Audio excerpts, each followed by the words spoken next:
Good morning sa lahat. Today, officially ano, unemployed ako. And nag last day ako kahapon. So, gumising ako ng 5 AM. Una kong ginawa, syempre, dasal, prayers muna. Grateful thank you tayo sa lahat.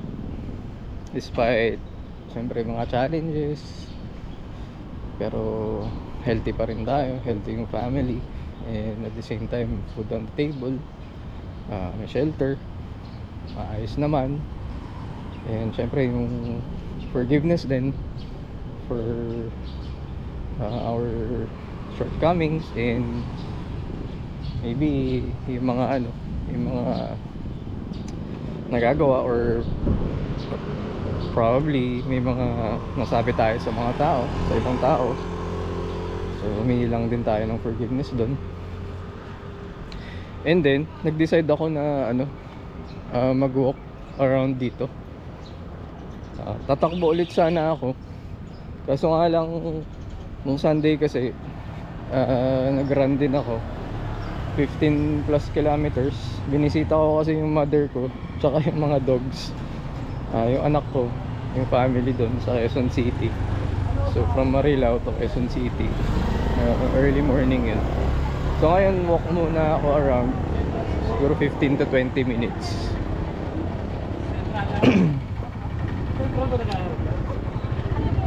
Going back dun sa magre-resign ko, syempre hindi madali yung decision.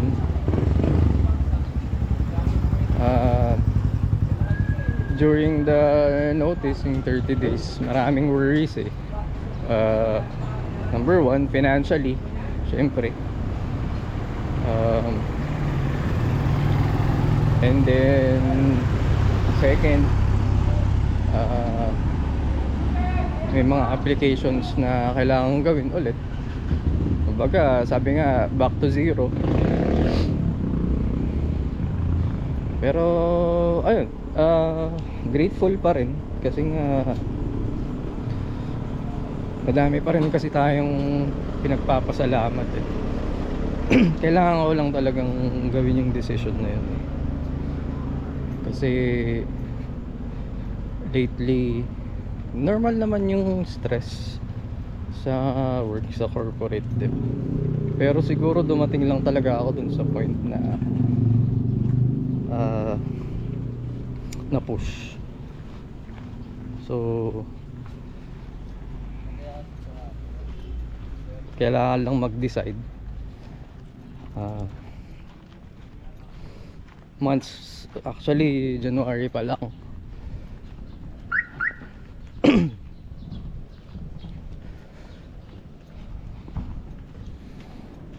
Nung una, sabi ko sa sarili ko, hindi, strong ako eh. Hindi pwedeng yung mga bagay na ganito, or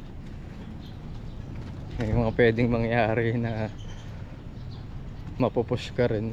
Pero dumadating siguro talaga sa point na ganun eh. Kahit anong, regardless kung ano yung status mo sa buhay, matalino ka or hindi ka man masyadong matalino, physically or mentally strong ka, dumadating. Hindi ko rin naman kasi talaga inimagine yung sarili ko na darating sa point na yan. Kasi kung challenges at challenges lang, hardship lang, bata pa lang ako, dami na eh, na-injure naman eh. May mga times din kasi talaga na hindi ako religious, siguro more on the spiritual side, pero kung sabi nga may dapat consistent tayo in terms of physical, sa physical health natin, yung mga ginagawa natin, dapat spiritually or even religiously kailangan consistent din. Yung mga time na naging inconsistent, nakakalimutan magpasalamat, nakakalimutan humingi ng tawad. So lately yun yung mga na-realize ko, na dapat maging consistent na gawin. Tapos syempre mental health. Yung pagod, sabi nga dalawa eh. Napapagod ka kasi yung katawan mo gusto mo na lang talagang matulog, and then yung isa, napapagod yung utak mo, and gusto mo lang talaga yung peace of mind. So ayun yung naisip ko rin nung lately. 2 weeks ago, ER ako eh, panic attack. Sipin mo, nagra-run na ako for a few months. Physically, ngayon, ito yung siguro masasabi ko na pinaka-strong na version ng sarili ko nung physically Kasi 47 na ako. Compared to like siguro 10 or even 20 years ago, hindi ganito yung ka-strong yung physically yung nararamdaman ko eh. Pero nakatulong yung running, walking, sa ano lang, moving lang talaga. Pero ang napabayaan siguro is yung kanina, yung sinabi ko, yung sa spiritual or religious side, and then yung mental naman. So kailangan talaga ba? So dati very consistent kasi ako, madala St. Jude, tapos pag nagsasambalis ako, Inapuan ba to, make sure ko talaga na daan ako. Pero aside from ganun, siguro yung mga visit, yung consistency in praying daily, everyday, yung prayers na number one, syempre yung pagpasalamat, yung gratefulness sa lahat, and then forgiveness, in making sure na physically we're healthy. Pero kailangan may balance on the other side naman, spiritually or religiously. Kailangan maging consistent din tayo in terms of yung spiritual side na maging healthy. And sa gitna nun, yung mentally, huwag rin nating papabayaan. So yung balance between spiritual, physical, and mental.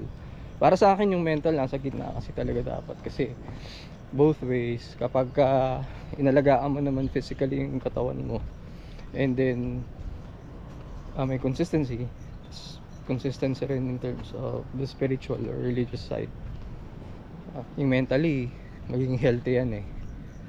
So ayun, kailangan very consistent. Yung mga bagay na i-realize natin lately.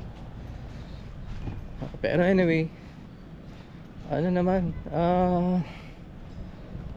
wala namang deadline or threshold yung mga bagay na ganun. It's never too late.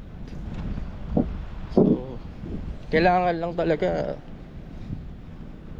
yung decisions yung decision mo na ito na talaga yung time na kailangan ng prioritize ko to. Then speaking of decision, may mga bagay na decisions saka choices rin na I would say nagkamali rin ako. Partly kapag nagkakamali tayo, yung minsan naisip mo lang yung kung ano yung makaganda. Selfish ba yun? Yung gano'n. Siguro kasi siguro kasi hindi natin nare-realize minsan yung magiging mga importante. Nagkakaroon tayo ng bad decisions, choices. Pero recently talagang pinilit ko yung sarili ko, na sinabi ko sa sarili ko, tawarin ko na yung sarili ko kasi yun nga, sinasabi nga tao lang din tayo, pero iba-iba kasi tayo iba-iba rin naman kasi tayo ng point of view. Kaya minsan yung mga decisions natin, choices, nagkakamali rin naman talaga tayo. Pero never too late, di ba? Kaya natin mag-start ulit. And ayun nga, ilang beses ka man na natumba or nadapa, 10 times man yan, you get up 11.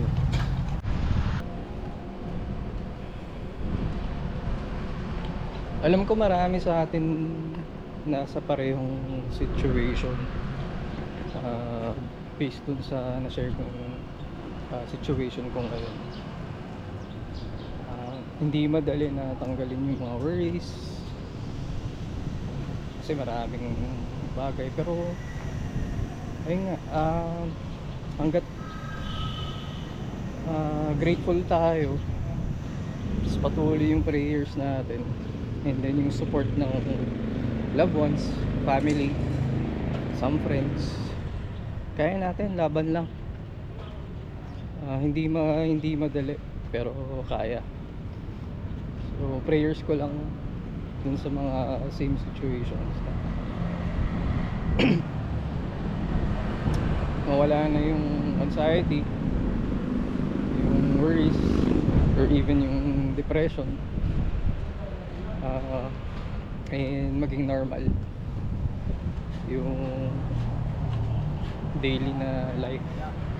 Mahirap naman talaga yung buhay, pero kaya nating lumaban basta may mga suporta lang talaga tayo. So thank you ulit sa panonood and pag-spend ng time, na appreciate ko.